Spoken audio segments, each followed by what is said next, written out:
here we are. Let's let that bike go away first. Brrr.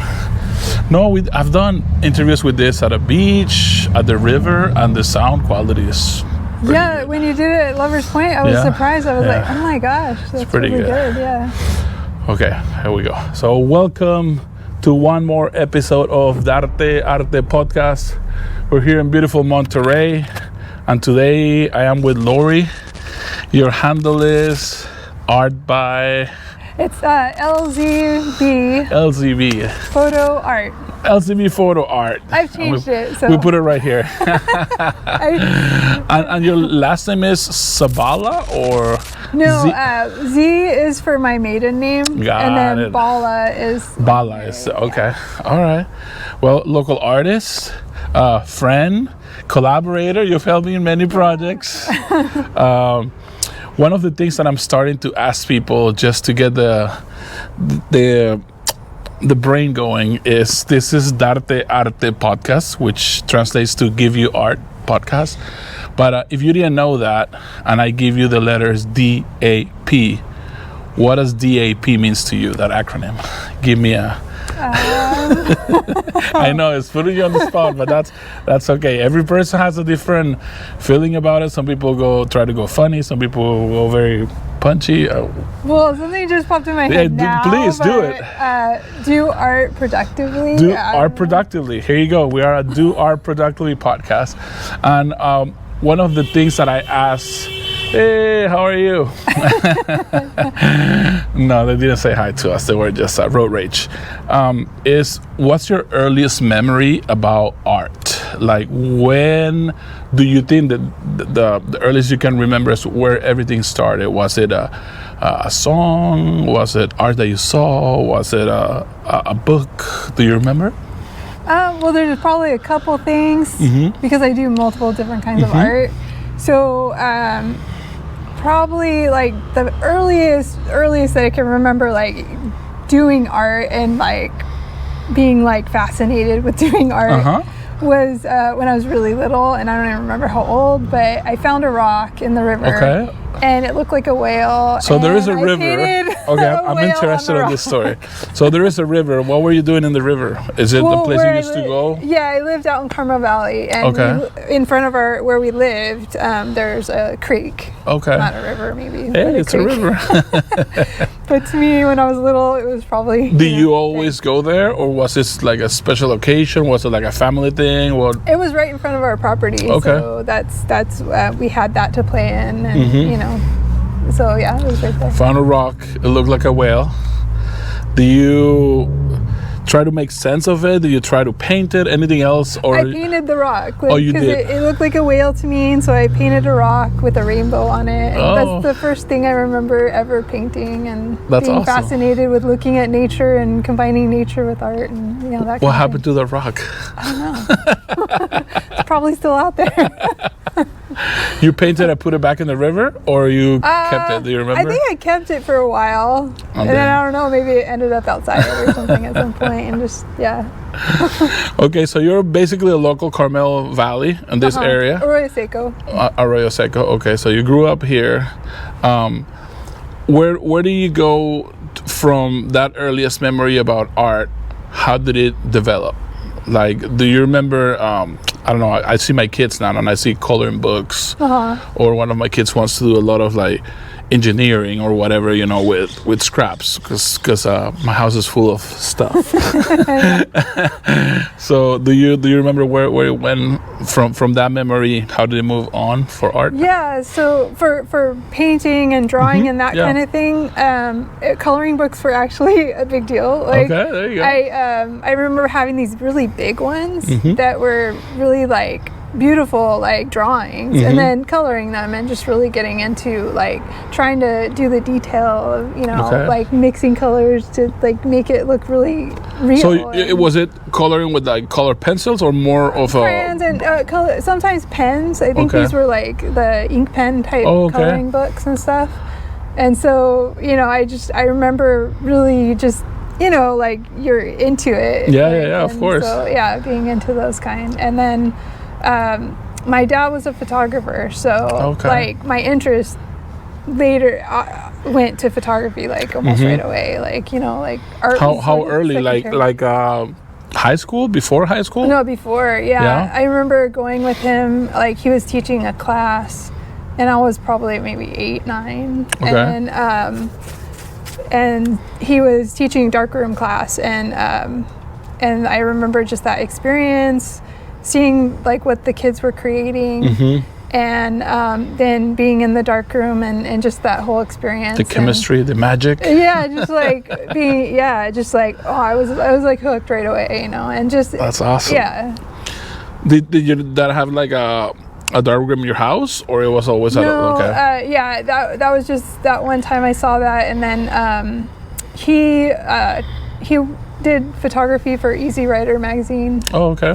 So he traveled a lot, and he was also a writer, so he did articles for them and photographs. That's awesome. So that was like a big influence in just like my interest in photography. How early did you get your own camera? Did you have your own camera? Was it like the point and shoot thing? And yeah, you know the old cameras, the Kodaks that were square. And they have the little flash on it, the little bulb thing. That was the first camera. That was the first camera. Yeah. And you had to go to the store to develop. Exactly. Yeah. But there was a magic and excitement Not about to that, age right? myself. I've been there. But yeah, I remember like I had this horrible argument with a friend that he thought that if you took a picture without a person, it was a wasted shot. Because he's like, no, you're supposed to take pictures of your friends. So he went into the more of the what is it called, like a journalist type of deal. He wanted a person in every one of, so every time, and sometimes we didn't have enough money, so we'll split the role. So we had to buy 50-50, and he hated that. I was like, oh, that's a beautiful mountain. He's like, no. Right. Yeah. It was so precious. And you had the 24 or the 36. If you had 36, you have money. Oh yeah, right. That's awesome. And then were you at this time, were you trying to develop it yourself, or were you just sending it out? Was your dad helping you with this process? Yeah, if we took any pictures with those, it was they would develop it. You know, you'd have to take it to the store and get it developed. Right. Or the little, I don't know, little huts or whatever that you take your film to, the film huts. Yeah, it's different. In Peru, it was kind of a big deal. It was like a photography studio that also developed. But when I moved to the States, it was like a CVS or whatever. In Miami, there were Eckerd, and I think Walgreens too. Yeah, Walgreens was there. Walgreens and Eckerd. But I got to the States in 2000, so before that, I don't know what's happened. And then how did that progress? And did that influence you in, like, I never know, elementary, middle, high school? I don't understand that system too well yet. Yeah. Well, we weren't lucky enough to have all the technology we have today. Right. So, unless you had money or something, you didn't really have access to a lot. They didn't have a lot of programs. I lived way out in the country, so it wasn't like there was a lot of access to programs, right? Okay. And I went to Greenfield School, which was a small school. We didn't have like a ton of art or that kind of thing. So it wasn't till really college, because when I went to high school, I went to Salinas. I moved with my mom to Salinas and went to North High, and there they didn't really have that much art. No, not much art. Yeah, so it was really just doing stuff on my own, learning on my own, and then I had to wait till I was at Hartnell. Were you like kind of diligent in high school about your photography, or it was? No, I didn't get. That's the thing. I didn't get to have access to it until later, until college, and when I saw they had photography, I immediately jumped in there and was I want to do this. But yeah, I've had an interest in film and photography since a young age, but I just didn't have access. Access to it, okay. Yeah. That's interesting. Yeah, my dad always had a camera, but it was his precious thing that he'll lend it to me once in a while, but a lot of point and shoots. I think at some point I borrowed my friend's camera for a while. I'd be like, I can't find it, but I knew exactly where it was, and I took it to all my little trips in Peru, and it was always that element of excitement about, and then the heartbreak of the whole roll is blown out, or you had a crowd open and there's a line on every picture or whatever. Or when you start photography, you don't know that much, and you waste a lot of film because you're just learning how to do stuff, or you make a mistake and even maybe with the chemistry or whatever. Yeah, or the chemistry, yeah. So when you were in college, this is not digital yet? No, film, yeah. It's film? Yeah. And the classes are in the dark room? Right. Okay. Yeah. That's so, awesome. like, I started taking classes at Hartnell. My dad gave me his old camera, his Pentax, and so I used that. I love that camera, and so yeah, I started with film, and I love film even today. Yeah. But it's just really expensive, and it's time consuming. Yeah. It's time consuming. I spent many hours in MPC darkroom, and I loved it. But I don't see myself doing it right now. Like right now, when I'm bouncing off these videos, I'm doing something else as the computer is working. Like I don't have the time to have 2 kids and a life and this. Right. It's beautiful, but you need to hone in and separate a long time of your day to do the it takes a lot more time. Yeah, and then a lot more space, kind of. Yeah, it's space. If you want to be eco-responsible to the darkroom, it's not. It's not. It's just not. Yeah. It's not. It's a lot of things. Yeah, a lot of things go into it. Yeah, there was a few enthusiasts at MPC when I was taking classes there to like, let's do our own darkroom. We'll rent the space and we'll do the piping and we'll do this, and it was big dreams. Like there's a few people that had it, like a few teachers, and they were like, it was a lot easier to like rent the space or whatever, but the best way was to take the class. So it's at school, and then hopefully you get a nice teacher that will let the TA, the teacher assistant, to stay a little later, and we'll just spend so many hours in that dark room. Yeah, I was lucky. I had a professor at Hartnell that like let me just be in the dark room for hours and hours and hours. I loved it. That's what it takes. I like to do experimental stuff, so I was always tell me more about that. What were you experimenting with? So I liked to. So that was one thing I got from my dad too. He did a lot of experimenting in the darkroom. So some of the images I saw, I was like, wow, how'd you do that? Or like the stuff they did in the darkroom when I was young, and I saw them doing. Even mistakes, like. So I accidentally went into the darkroom and turned on the light. Oh. And so, if you're not done fixing it, it looks almost like a negative in a way, right? Right. So so if you're not all the way fixed and you don't have the image all the way done, it ruins it. Yep. But in a way, it also adds an element. Yeah. So when that happened, like some of the kids were like, "Oh my God, that's really cool," and it. So it was something I remembered as it was a mistake. My dad kind of got mad at me, but at the same time, the kids really liked something. it. Something came out, really cool. Something different. Yeah, and it was like a learning experience, right? So mistakes are learning experiences.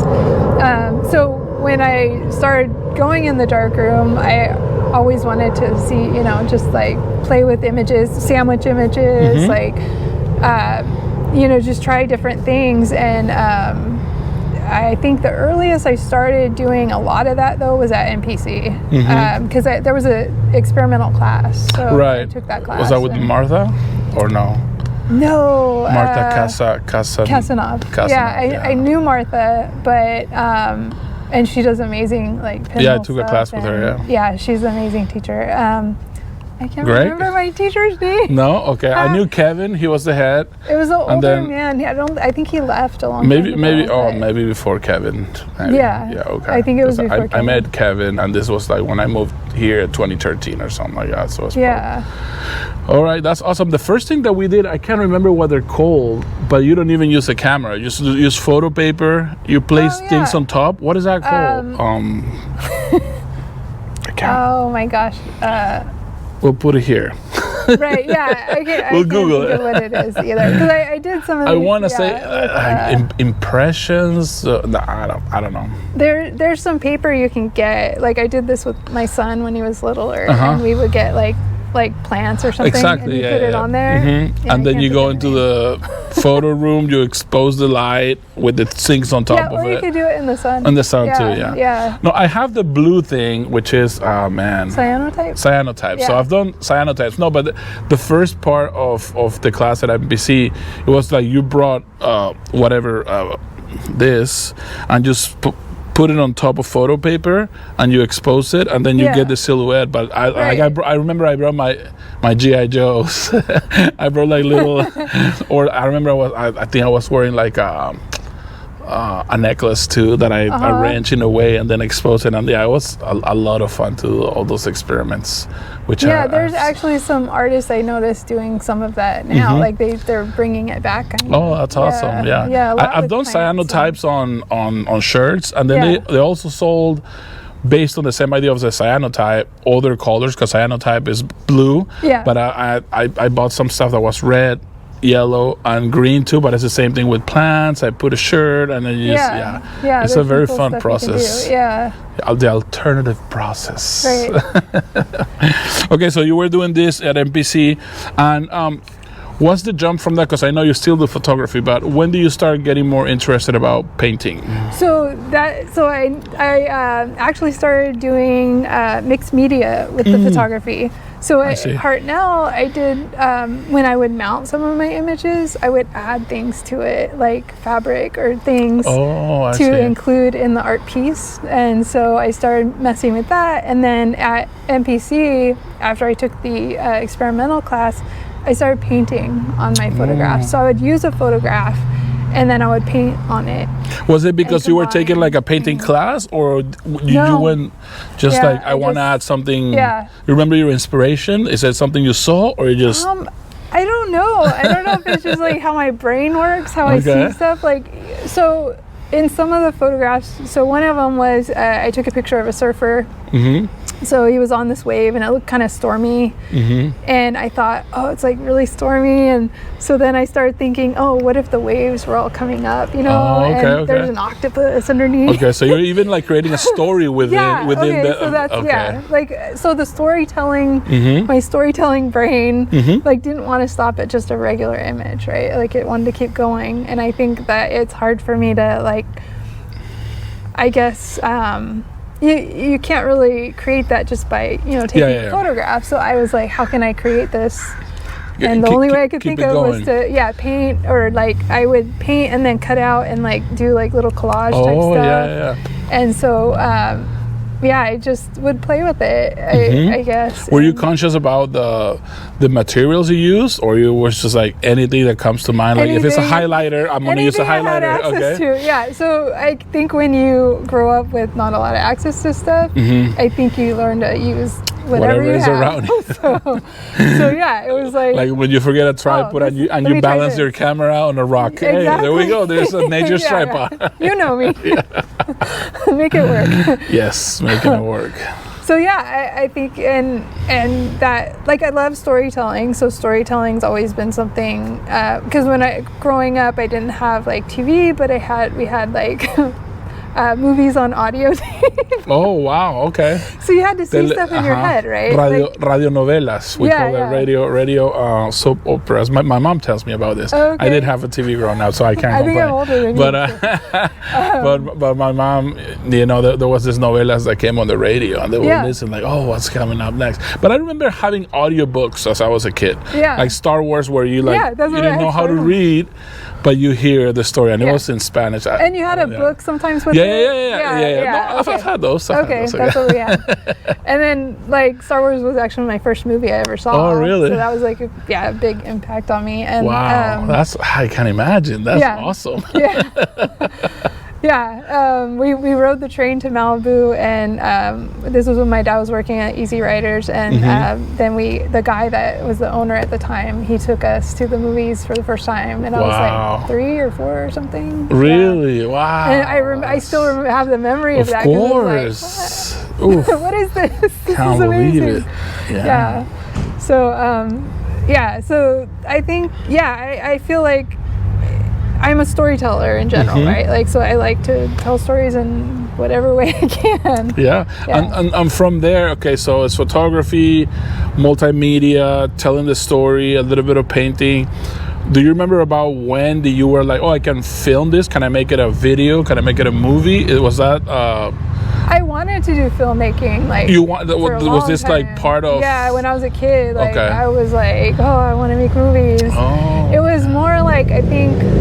a lack of believing that was possible for me, I guess. Well, maybe back then too, even when I was a kid, I couldn't even imagine to have a video camera. Yeah. You know? I was like... Right. So it's like, how am I going to do that? I don't have a video camera. How am I going to make a movie?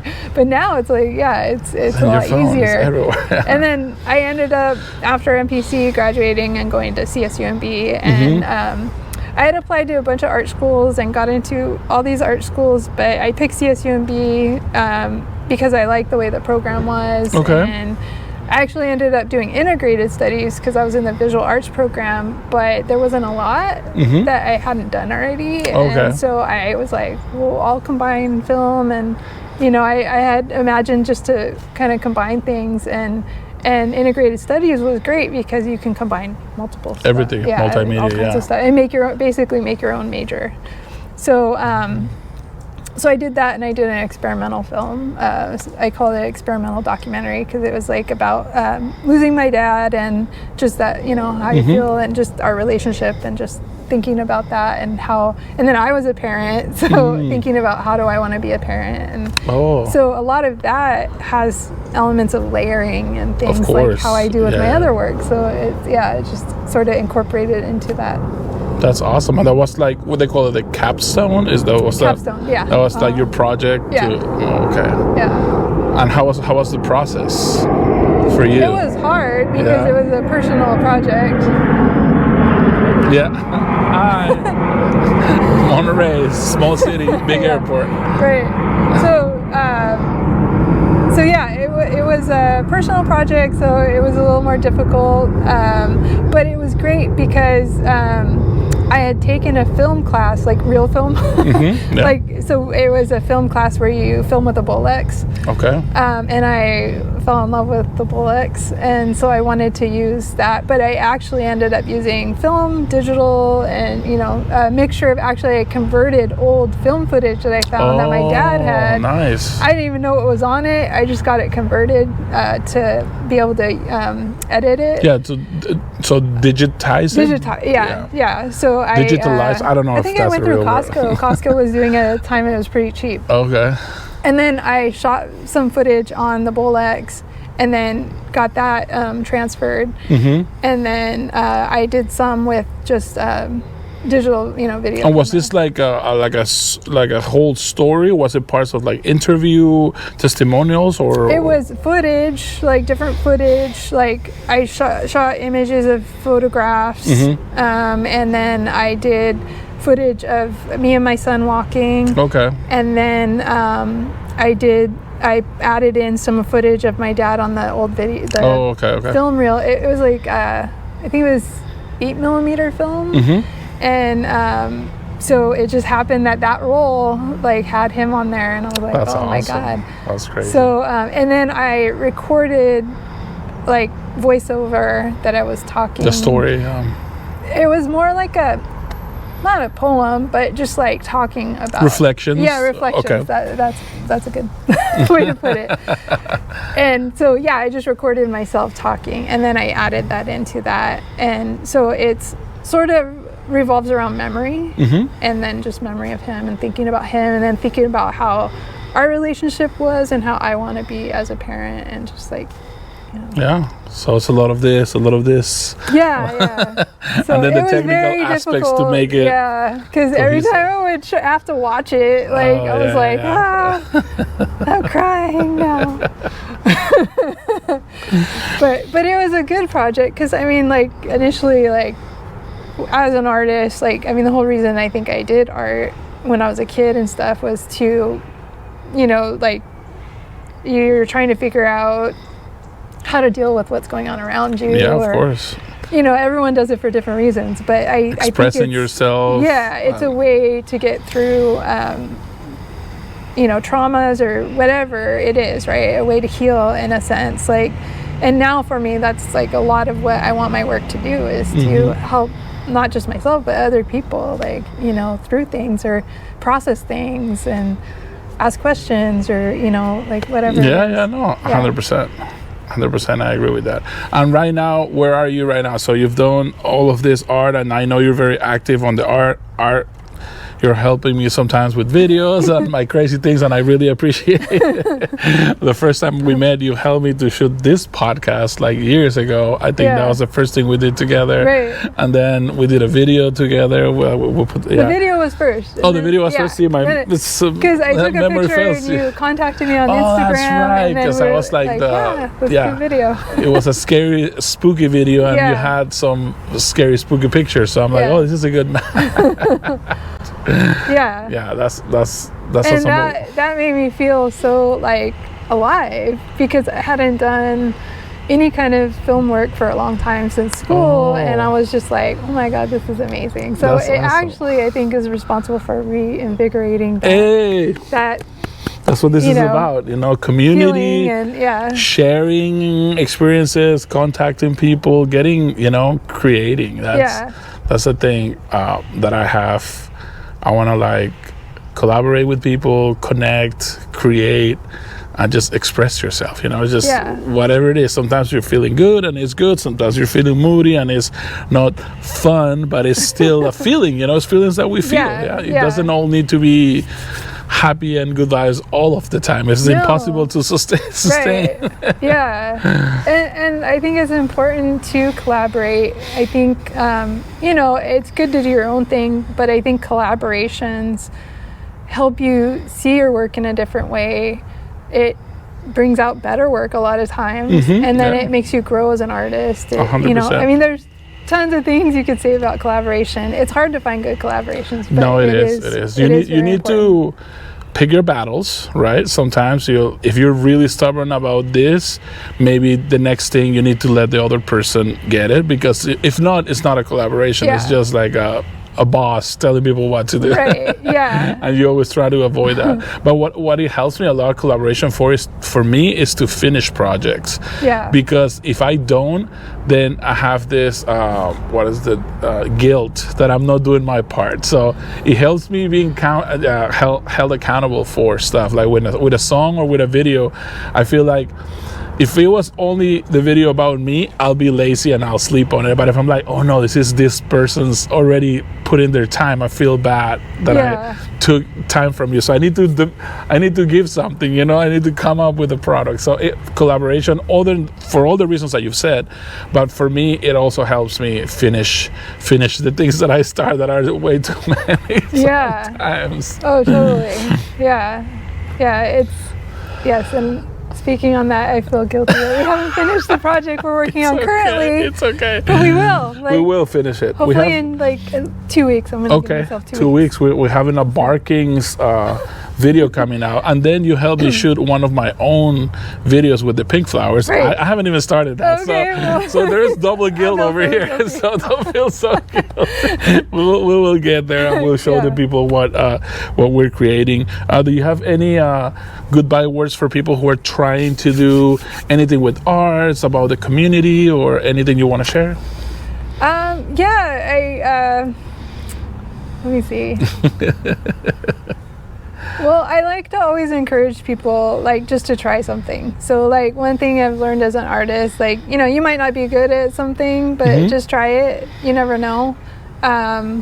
It's more about the process of doing it, feeling something with your hands, or getting in it, or collaborating, or, making connections, finding community. But just expressing yourself, and there's multiple ways you can do that. So, but you won't know until you try. So just try it.